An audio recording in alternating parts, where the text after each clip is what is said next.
Comment tu lis ce nom? Comment tu lis ce nom-là? Sakroun?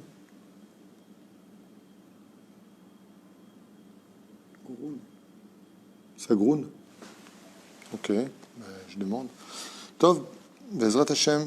Beshem Hashem, Naaseh V'Natzliach, Boker Or. On est aujourd'hui lundi 14 septembre, le Kaf E du mois de Elul, Chaim Tovim ou Shalom. Alors, Shiur aujourd'hui sur deux prénoms, Kamos et Aziza.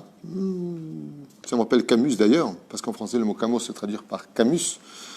Donc Camus, Sagroun, pour les prénoms de Kamos Aziza, à qui on souhaitera tous les bonheurs du monde et une excellente année. Alors, sans plus tarder, Kamos, c'est un nom hébreu, d'ailleurs il faut le savoir que Kamos est hébreu, ça veut dire caché, tamoun, celui qui est marbit tafoun, on dit en hébreu, c'est-à-dire celui qui cache. Vadvarim kamusim, mazé kamusim, j'ai caché les choses. C'est un nom qu'on peut retrouver dans le langage hébraïque, composé de la lettre Kaf, Mem, Vav et Samer.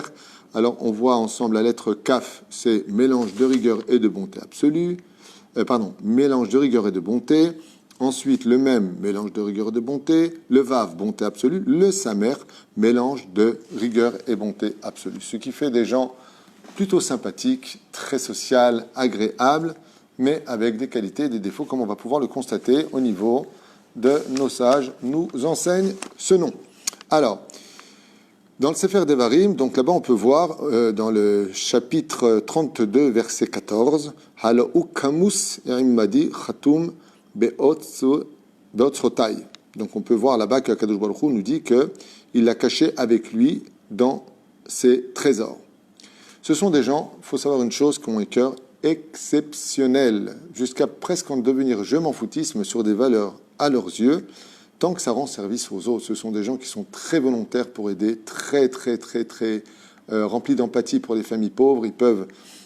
Ils adorent posséder. Ce sont des gens qui aiment être riches pour pouvoir donner contre toute attente et non pas spécialement pour eux, car ils arrivent eux-mêmes à se suffire de peu contre toute attente. Ce sont des gens qui détestent la pub, qui restent très pudiques, qui n'aiment pas qu'on parle d'eux, qui restent plutôt effacés, avec un cœur assez impressionnant et qui savent aimer, qui savent donner, qui savent comprendre les autres, assez manuels avec leurs mains. Ils aiment aussi le côté spirituel, mais ont beaucoup plus de mal avec le côté des études qu'avec le côté manuel. Au niveau du travail, ce sont des gens qui sont très investis, car ils aiment faire de l'argent, comme je vous l'ai dit, parce que c'est leur façon de briller, c'est leur façon de donner, de pouvoir accompagner, de pouvoir exaucer la volonté des autres. Ça fait partie de leur nature, contre toute attente. Ce sont des gens en général qui sont très débrouillards et qui sont très têtus pour arriver jusqu'au bout de leurs idées. Voilà, ce sont des gens donc qui sont assez manuels. Ils aiment beaucoup le spirituel, mais ont du mal avec l'étude, à s'investir comme il le faudrait. Aiment aider et sont dévoués à rendre toujours service à tout le monde et à n'importe quelle heure. Ce sont toujours les premiers à intervenir pour ce domaine. Personnage en général assez doux, malgré son côté extérieur qui paraît des fois un peu brutal. Ce sont des gens qui sont en réalité très doux. Ils sont et peuvent devenir très durs, voire colériques, dès que les choses, pour eux, sont estimées être inconvenables ou inconvenants.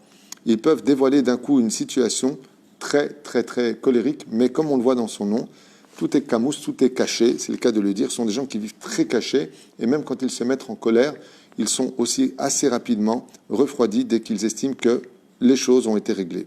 Ayant des fois trop confiance en lui, donc ils ont ce côté un petit peu d'avoir trop confiance en lui, il lui arrive de défier même l'impossible, car il est courageux et téméraire. Ce sont des gens, donc, comme on peut le constater ici, qui n'ont pas peur, qui n'ont pas froid aux yeux, qui peuvent prendre de grands risques, même au niveau physique comme au niveau judiciaire ou autre. Ce sont des gens qui n'ont pas peur, qui ont pour philosophie de dire « Eh bien, il arrivera, ce qu'il arrivera, on verra ». C'est quand même un peu plus que téméraire, on peut dire ça. Voulant toujours aller très vite pour finir ses obligations, il lui arrive de mal calculer les risques et les obligations, ce qui le retarde souvent dans sa façon de cadrer sa vie, parce qu'il veut tout le temps aller trop vite. Rien n'est compliqué, rien n'est dur. Ce sont des gens qui pas se croient au-dessus de tout, mais quand il s'agit de travail, quand il s'agit de leur vie à eux, qui ne comprennent que, eh bien, ils n'ont pas de problème de s'engager vers des situations qui sont beaucoup trop lourdes des fois pour eux-mêmes.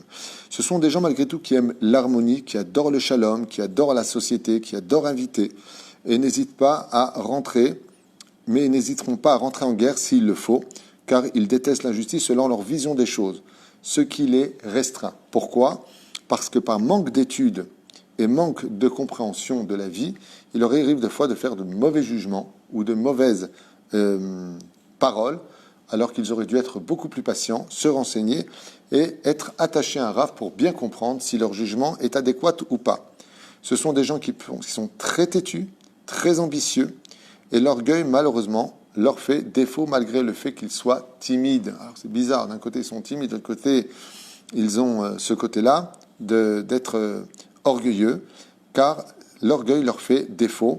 Il ferait mieux de poser beaucoup plus de questions que de s'engager directement vers leur propre jugement.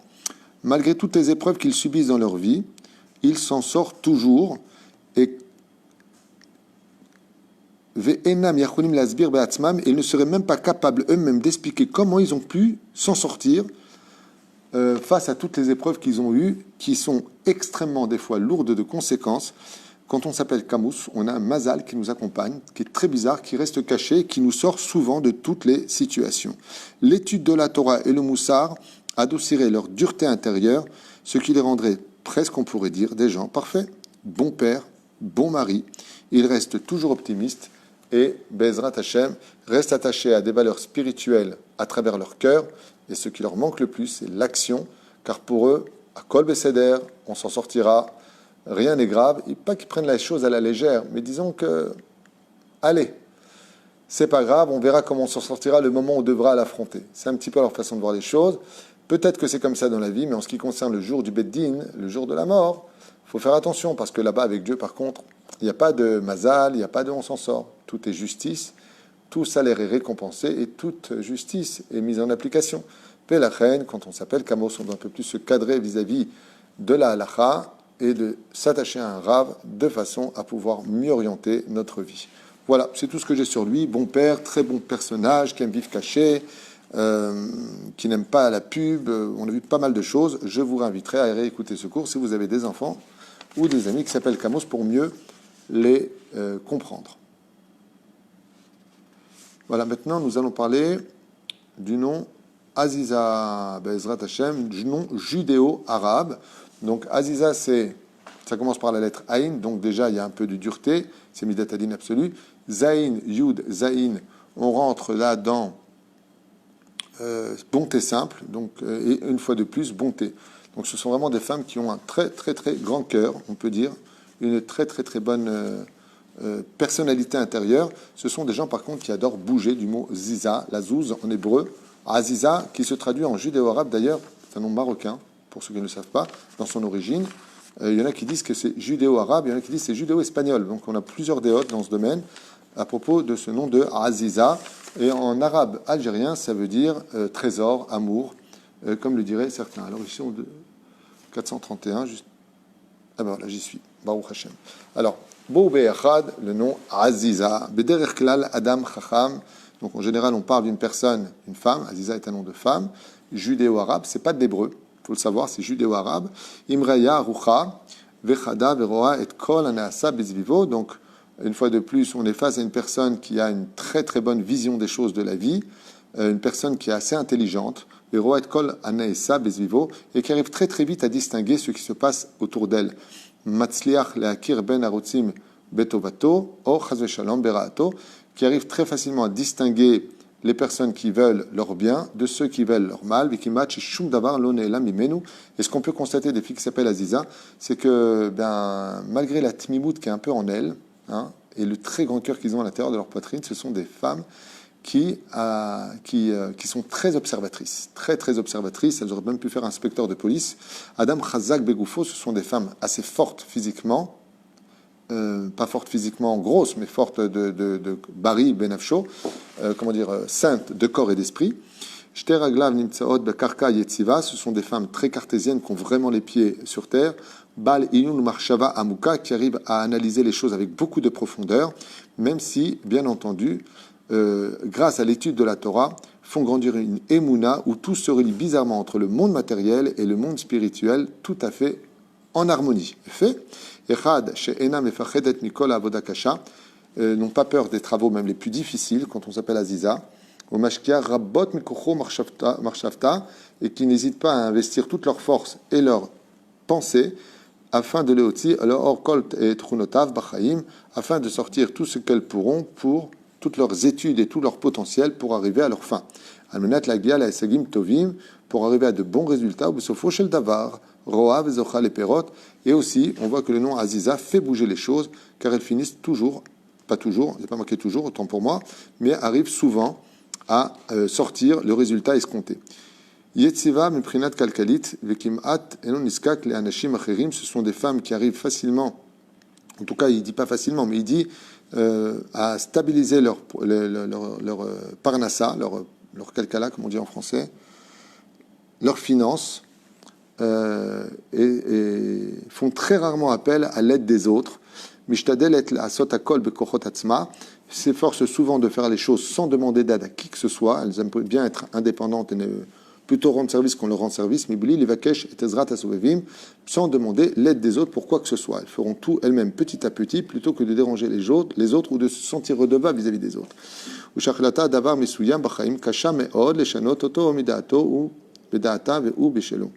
Alors il dit comme ça, quand en général elles décident une chose, il est difficile de les changer de leurs opinions, même si les autres arrivent à lui montrer par certaines situations que Béhémet, je relis en hébreu, donc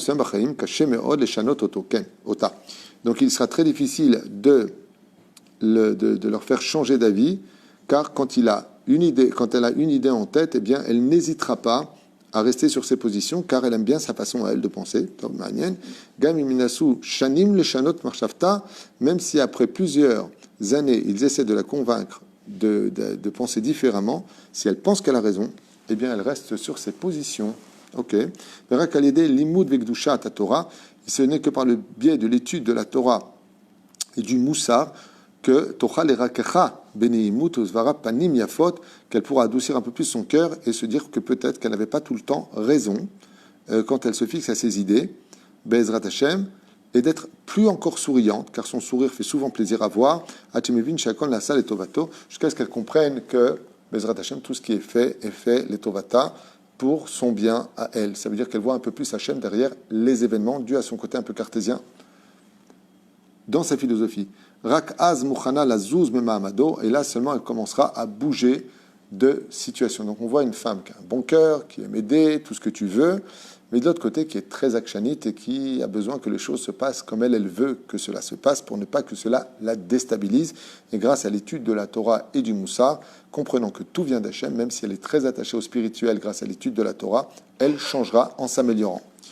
Pa'amim shema bet shlita, il lui arrive des fois, donc à cause de la lettre Aïn, Aziza, qui commande son nom, de perdre un peu le contrôle jusqu'à rentrer dans une colère et des mots très durs qui peuvent sortir de sa bouche, mitor ga'ava, qui viennent essentiellement du problème de l'orgueil qui est à l'intérieur d'elle et qui la maintient pour réussir sa vie. En réalité, elle a un orgueil qui est placé au centre de sa vie, qui la maintient à évoluer grâce à ça, elle surmonte les épreuves, mais des fois, malheureusement, cet orgueil est mal cadré, mal conditionné, de telle façon à ce que ça la met dans un état de colère terrible, et voir son contrôle jusqu'à sortir des mots très blessants, chas v'shalom, egdola upsula v'chaval, et ce qui la rend malheureusement